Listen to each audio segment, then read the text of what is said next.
Hello guys, welcome back to my channel. For this segment, I will be continuing to explain exponents, but in this video, I'll be doing the division properties.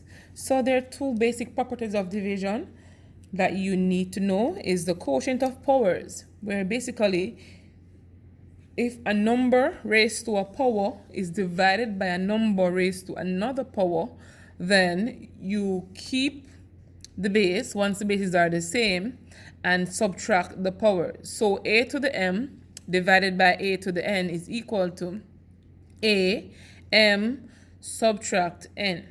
All right, so that's one you need to remember. The second is the power of a quotient. So if a fraction is raised to a power, this fraction, to simplify it, you have to put the power 2, distribute the power to the numerator and the denominator. And remember, I explained to you earlier that a that stands on its own means a to the first power. All right, so all of these variables have a power of 1. So it's a times m and b times over b times m. And this will be the final product. But in this scenario, the last one, we know that a and b for both of them are real numbers.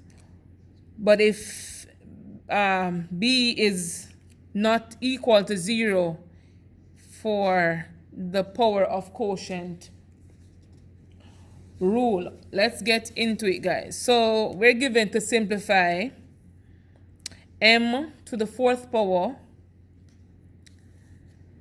divided by m to the third power. So first, I'm going to use the expansion method so you can see that even if you don't remember the principle for the indices property, you can still go ahead and simplify the question. So the expansion.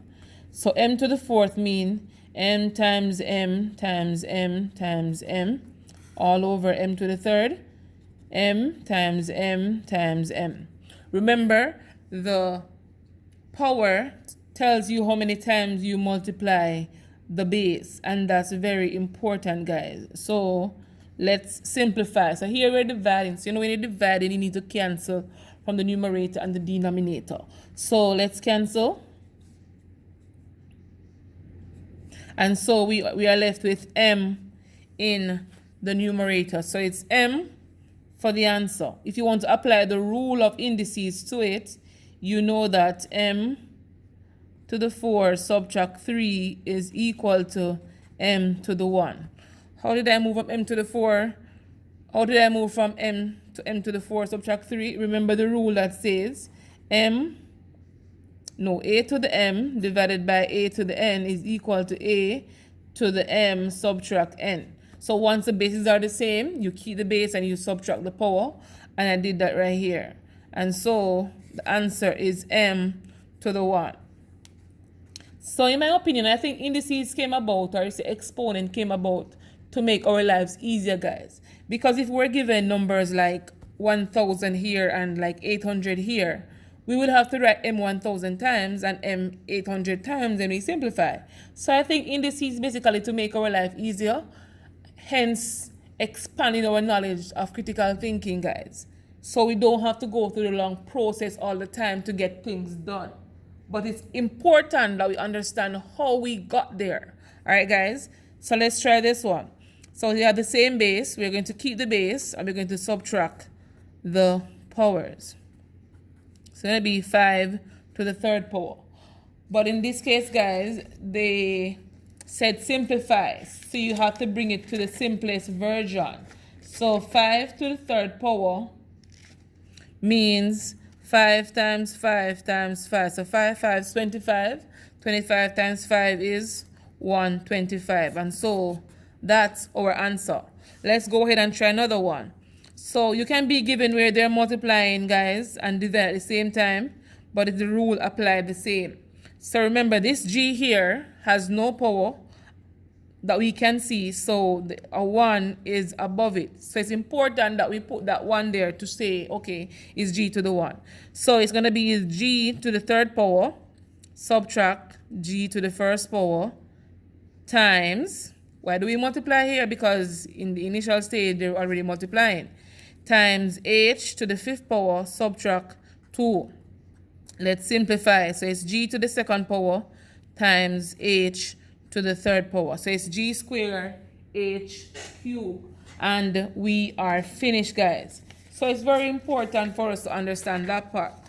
So let's move on to one that involves the power of the quotient. So remember, we distribute the power to whatever is in the bracket, both the numerator and the denominator. So here we have k divided by m all squared. So we're going to distribute the k. So it's k squared all over m squared. And there you go. We are finished. Let's move on to the next one. So this 2 has a 1, and this p also has a 1. This 3 also has a 1. So remember, guys, this involves, the numerator involves the power of power rule in multiplication. So you have to distribute the 3 to everything that's in the bracket. They're going to be 2 to the third power, p to the third power, divided by 3 to the third power. This can go simpler, guys, because 2 to the third power is 8. It's saying 2 times 2 times 2. P to the third power remains the same. 3 to the third power means 3 times 3 times 3. 3 3 is 9, 9 3 is 27. 27, guys. And here we go. It is finished.